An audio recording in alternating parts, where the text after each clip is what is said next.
Assalamu alaykum hörmətli televizor ko'ruvchilar. Dunya Uyghur Qurultiyi to'g'ri televiziyesi kündilik xəvərlər proqramımızga xoş gəldinglar. Mən Hidayət Musacan. Bugün 6 ayının 17 günü payshanba. Hammanglarning shu vaqtda xayrlik bo'lsin.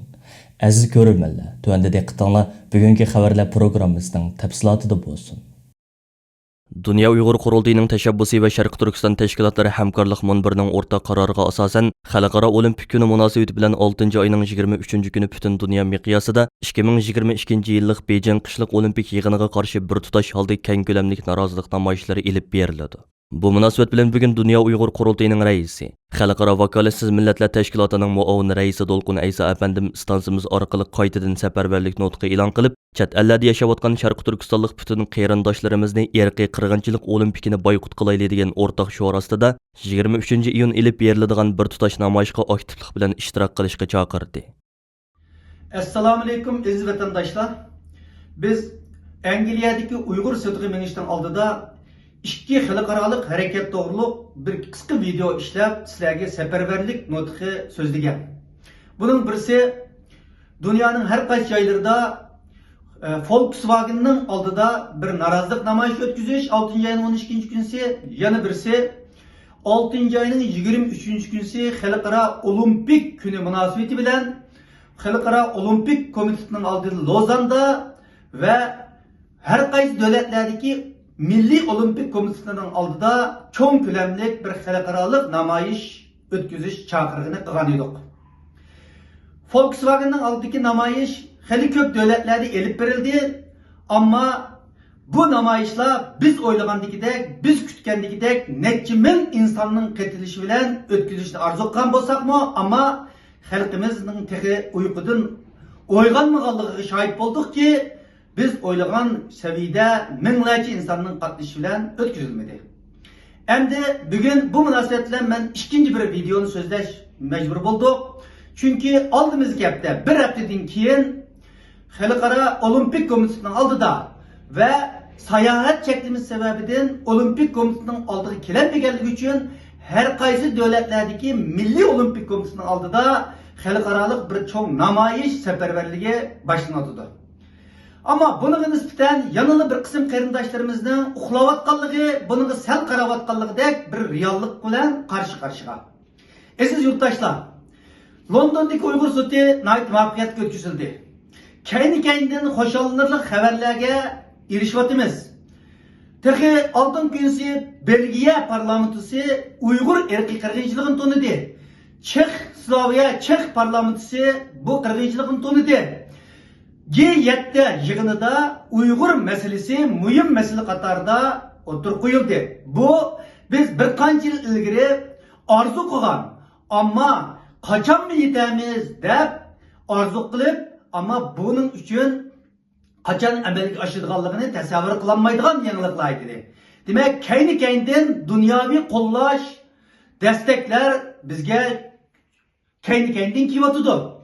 Ammo o'zimizning xalqimiz, o'zimizning insonlari bu qo'llashlarga nisbatan biroz susishib qolayotgan, xuddi xalqaro uyg'unib, xalqaro harakatga o'tsa, biz uxlasakmi, biz o'zimizning ishi bilan mashg'ul bo'lib turaversakmi, bu zulm tugaydigandek bir ta'sirat bor. Aziz vatandoshlarım, bu vatan bizning.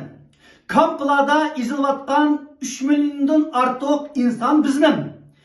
Dünya bu qirg'inchilikqa sukut qilolmay, bugun dunyoda vijdon sahibi bo'lgan, axloq sahibi bo'lgan, insonlik g'ururi bilan kechilar uxlamayotgan xristian, yahudi va har xil dinlarning insonlarga bağlılığı şahit bo'layotimiz. Ular kechilar uxlayolmay, mushu Uyg'urlar tetayotgan zulmga qanday yordam qilsam bo'ladi deb chashrab qopib ketib bordi. Ammo bizning o'zimizning insonlarimiz yanada uxlayotimiz. Mushundaq bir avolning o'zida dunyo xarakterlik o'zgarishlar bo'layotgan vaqtida biz teximiz haqaq bo'lishimizga to'g'ri keladi. Nurg'unlagan parlament a'zolari, nurg'unlagan tadqiqotchilar, chet elliklar Xitoyning jazolarga ma'ruz qilyotdi. Ularga har xil shaklda jazolarni e'lon qilyotdi. Ularning Xitoyda berib tadqiqot qilishga ehtiyoj bordi. Ba'zilarining hatto Xitoyda tijoratlari bordi. Ba'zilarining bolalari Xitoyda o'qiydi. Ammo shular muş Uygurluğa balkan zulümde takat kılanmay, Xitayning aşı besimleriga kökrak girip durup, bugün meydanlarga düşüyordu. Ama bizçi bir günlük dukunim takılıp kalıdı. Bir gün işimden ruhsat alamayma, bir günlük mektubimden kep kalıma. Dep özümüzden bir günlük vaktimizden $100, $200 ya €100, $200'lık nefsimizden geçenmey, aşı meydanlarga baranmay, özümüz qandaqto yanıla özümüzni Uyghur dep torbetlerde bazıda kol götürüp koyuş arkalık, bazıda birbirimizden tıllaş arkalık özümüzün vatanperverligini, kuruk şuarperestligimizni ifadalaydımız. Kuruk vatanperverlik bilen, barmaklarımızda Facebook'ta çıkarıp koyuş bilen, YouTube'da mettallık kılış bilen bu vatan azap olmaydı, o kamplardan kutluklamayız. Siz vatandaşlar. Ya da 8 ay vakit kaldı. 8 aydan keyingice biz bu olimpikni Beijing'de to'xtalsak çok bir g'alaba olurdu. Ama biz uxlasak, dünya bizni kıpırtlasak bu zulüm tügemeydi. Şunun için ben bunu alaydı, bu videonun sözleş mecburiyetinde kaldık. İzzet vatandaşlar, Avrupa'daki qarindoshlar, bir gün vaktimizden sarf kılaydı. Çünkü aşı halkımızda hakiki söysek, aşı milletimizde hakiki söysek, aşı halkımızdan kurtuluşunu yürügümüzden hakiki xalısak ve özümüzde hakiki bir Şarkı Türkistanlık, hakiki bir Uyghur dep itiraf kılsak, egizimizde emez, dilimizde, vicdanımız bilen, kolumuzda vicdanımız koyup, bir günlük vaktimizi çıkarıp, Lozan'a keleydi, 6. ayının 23. günüsü. Lozan'a kelenmegen, Xitaylar atlap mağanmaydıgan, her bu sayahat çektiğimiz bilen boğan qarindoshlarimiz şu günüsü, şu devletlerdeki Olimpik Komitetining oldida bo'lgan namoyishga ishtirok qilaydi. Unda qilmayli, jinim qarindoshlarım bu vatanimizning haqlar biz uchun o'ygunayotgan vaqtida biz o'zimizning vijdoniy bir Uyg'urlik burchimizni ve bir insonlik burchimizni ado qilaylikki, men Uyg'urmu, men bir insonmu deb o'zimizga Belgiya parlamentining 15 iyun kuni Xitoyning Uyg'urlarga yurgizayotgan jinoiy qilmishlarini rasmiy yo'sinda irqiy qirg'inchilik deb qaror qabul qilishi mustabid Xitoy hokimiyatini qattiq sarosimaga soldi. Chunki Yevropa parlamenti bilan Yevropa komissiyoni va Yevropa ittifoqining ko'plagan ish bajarish organlari Belgiyaning poytaxti Brukselga o'rnashgan bo'lib, Belgiya parlamentining Uyg'ur irqiy qirg'inchiligi haqidagi qarori Yevropa ittifoqiga va uning a'zo davlatlarga bevosita ta'sir ko'rsatdi.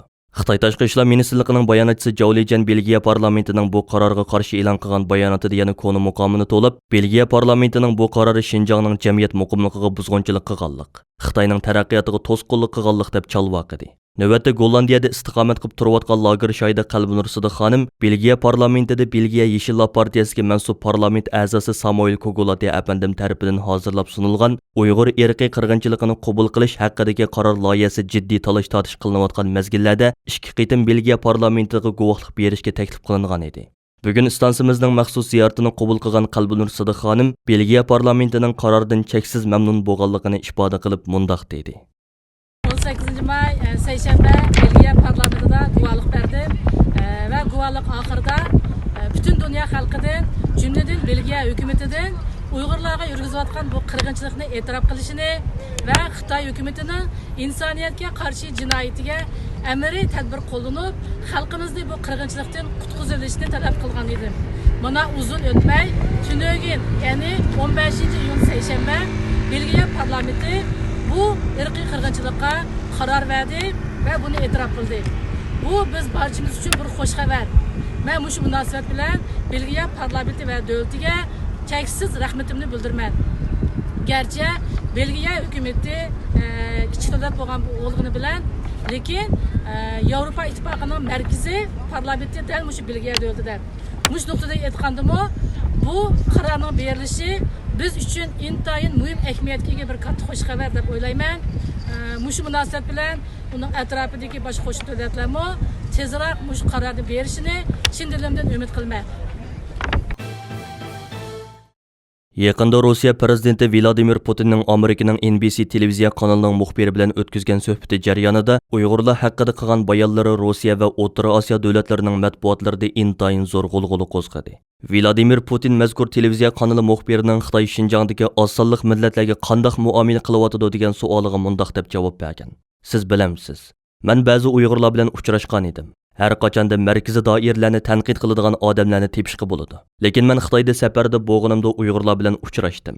Sizni ishondiramanki, har holda mening o'z quloqim bilan anglaгаnim, umuman ular Xitoy doiralarining bu yo'linishdagi siyosatini qo'llaydi. Ular Xitoy bu rayonda yashaydigan odamlar uchun iqtisod, madaniyatni ko'tarish va boshqa nuqtai nazardan ko'p ishlarni qildi deb hisoblaydi. Shuning uchun vaziyatga sirtdan qarab turib, men nima deb uningga baho beraman.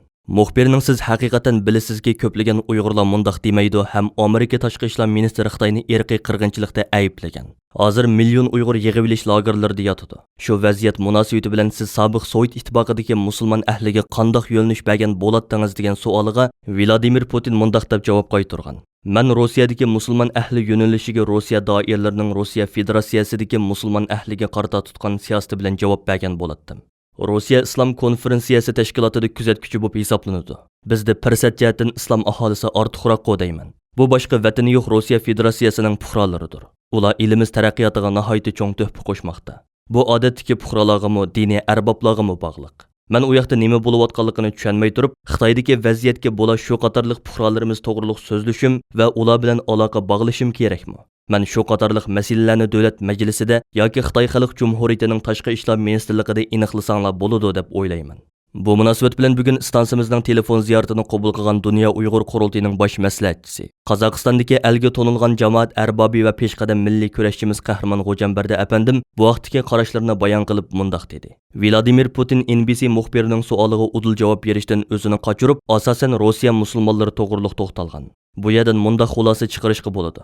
Birinchi, Putin Uyg'ur masalasini biladi va Putinga Uyg'ur masalasi haqida doklad berilgan o'xshaydi. Putin bu masalaga javob berishdan o'zini qochirdi. Umuman u Xitoyni himoya qildi. Ikkinchidan, u Amerika prezidenti Jo Bayden bilan bo'lgan uchrashuvda bu masalani o'ttirg'a qo'yishni xohlamadi. Shunda qilib, o'zining Xitoy bilan bo'lgan siyosatini o'ttir isbotlashni xohlamadi deb hisoblayman. 15-iyun kuni Amerika Davlat Majlisida o'tkazilgan Amerika Tashqi ishlar ministrligining Sharqiy Osiyo va Tinch okean ishlariga mas'ul muavin ministrini tayinlash yig'inida Kengash palata a'zosi Temkin bu vazifaga tayinlanish oldida turgan diplomat Daniel Kernpikdan kutadigan talablarni o'tirg'a qo'yganda Uyg'urlarning irqiy qirg'inchilikka uchrash masalasini, jumladan Gulshan Abbos xonimning Xitoy tarafidan nohaq holda qamoqqa ilinganlik masalasini alohida tilga olgan. U mundaq degan: O'tgan hafta biz Tashqi ishlar komitetimizda Xinjiangdagi qabih siyosat to'g'riliq birlashma isbot anglash yig'ini o'tkazdik. Senator Marco Rubio va Romney qatorliqlar bu ishlarga yetakchilik qildi.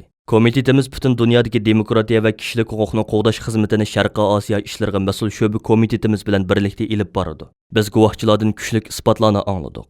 Buning ichida Ro'shan Abbos xonimning so'zi hammadan ta'sirli bo'ldi. U Xitoy tarafidan 3 yildan beri qamoqda tutib turilayotgan hadisi Gulshan Abbos haqida ma'lumot berdi. O'tgan yakshanba kuni uning tug'ilgan kuni bo'lib, turmada o'tgan 3-chi tug'ilgan kuni hisoblanadi ekan. Ular Gulshan Abbos xonimning turmada ekanligini bilsa-mu, nega qamalganligini bilmaydi. Ular faqat uning maxfiy holda 20 yillik kesib etilganligini biladi. Gulshan Abbos bir doktor bo'lib, uning vazifasi faqat Xinjiangdagi kasallarni davolash edi.